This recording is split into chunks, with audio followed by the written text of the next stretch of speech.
So hi everyone, my name is Nathan. I am the co-founder here at Krypton Labs. And my real role here is to make sure that whatever needs to get done gets done. So this is the usual problem with co-founding something, which is that there's always a brand new challenge. There's always a brand new task to be done. And your role is to make sure that it gets done. So that's mine.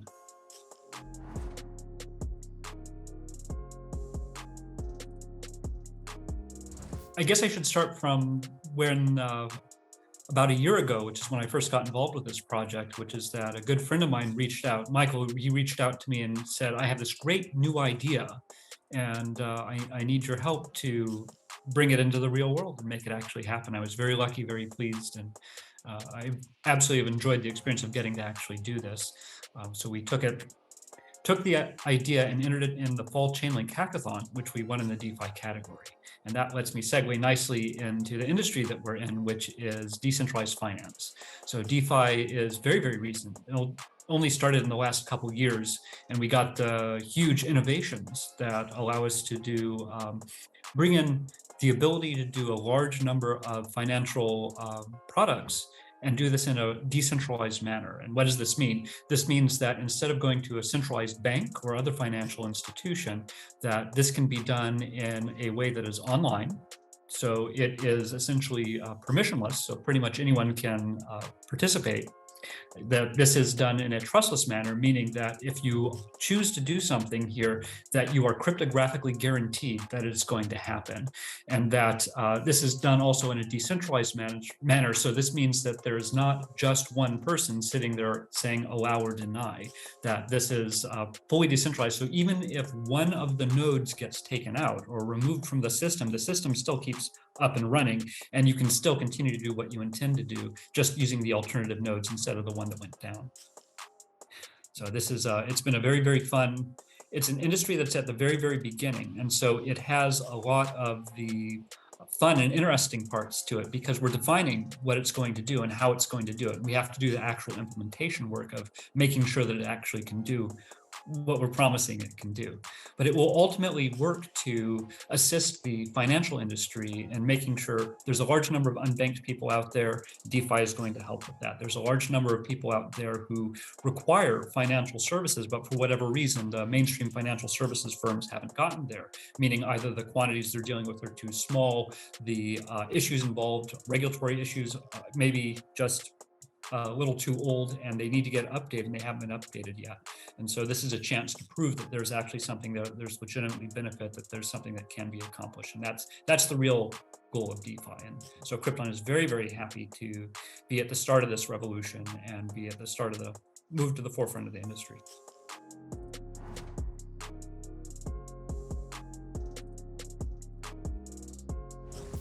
Krypton, the idea behind Krypton is a DEX, a decentralized exchange. And the whole goal of what a DEX does is it allows you to, on the surface, all it's doing is allowing you to swap one token for another. So you have one token, which is a cryptographic representation of value, meaning what we're actually doing is we're permitting the exchange of value across multiple tokens. But what do you use those tokens for? And then you have to have some sort of on-ramp or off-ramp out into some real-world product, good, or service.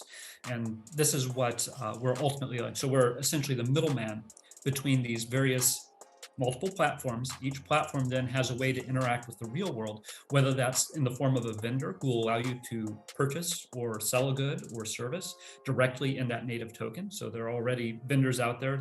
There are such things as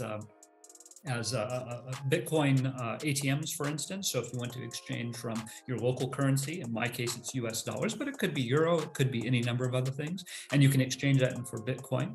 And then in our particular case, we're the DEX. So we would permit you to take a wrapped Bitcoin and transfer it into Ether, and then fine, you're now in the Ethereum ecosystem, and then you could further use that ETH to do whatever it is else that you intend to, whether that's put it back into a different currency, a different fiat currency, or use it at some other vendor who's willing to accept ETH directly. Or you could transfer it to Dogecoin and then go buy a Tesla, because Tesla is evidently getting into accepting Dogecoin now. So it's the transfer of value. And so what we're really doing as the DEX is we're just at that center point, at that focal point of permitting the value to be exchanged simply between the representative tokens. which then permits you to go on to the real world product or service.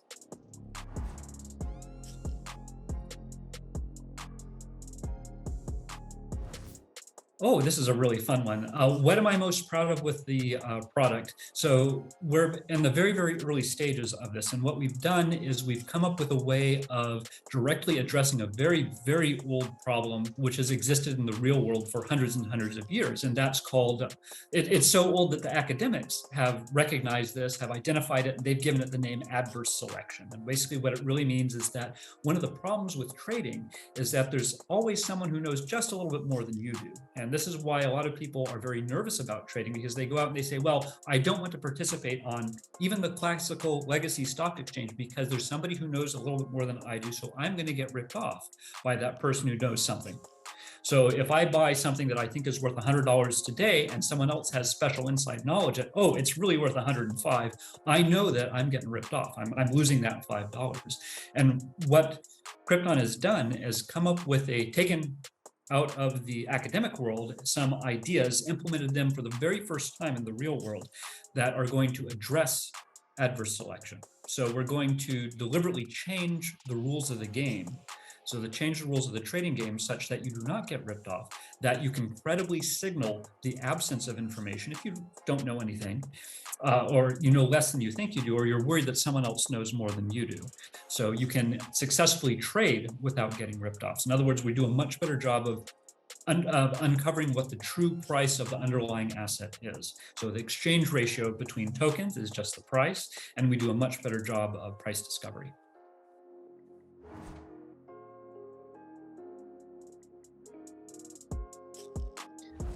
To learn more about us, please go to our website, go to our Telegram channel, go to our Discord channel, go to our LinkedIn, and go to all the usual social media where we happen to have a presence. We are at Krypton Protocol. And please, we're very, very happy to share that now that we have gone public, so we've exited stealth mode. And we're very, very happy to get everyone as excited as we are about this new way of trading.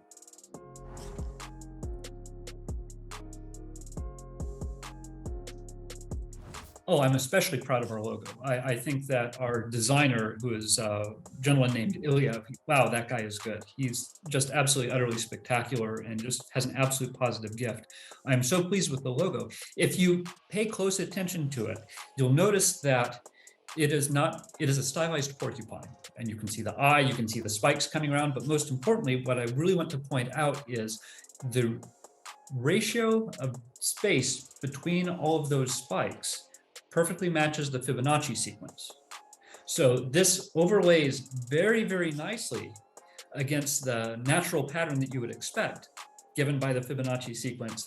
And this gives this wonderful, pleasing concept to the entire logo. And so this way, when you look at it, it's not merely visually striking, but there's an underlying pattern, there's an underlying order to it. And so this was just absolutely beautiful. And it's one of those things that you wouldn't really think about until it's pointed out to you. And then you start looking for it and you realize, oh yeah, it actually does that. And this is why it feels so incredibly pleasing. This is why it is such a wonderful logo.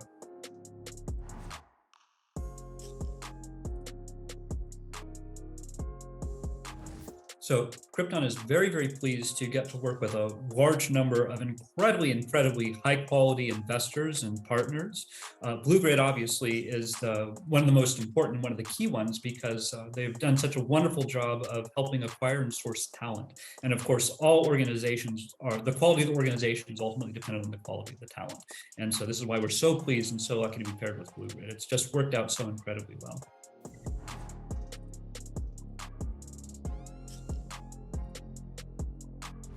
We do have a lot of growth challenges, but that's true of all startups.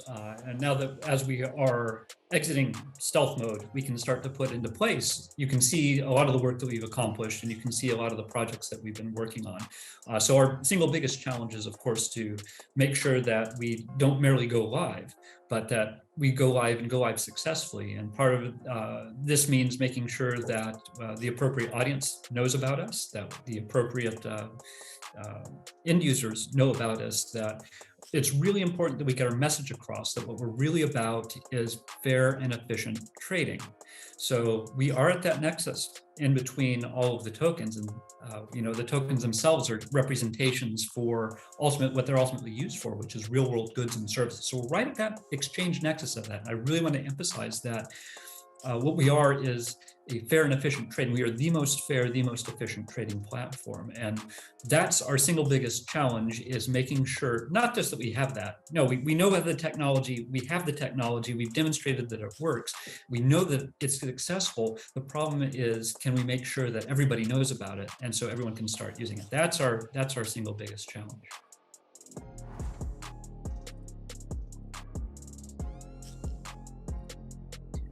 There are so many factors involved in success. Anytime you engage in a new venture, it's insufficient to just go talk to people. It's insufficient to just put some level of effort and level of engineering in. You have to blend everything together in just the right way. This means setting up the appropriate feedback loops.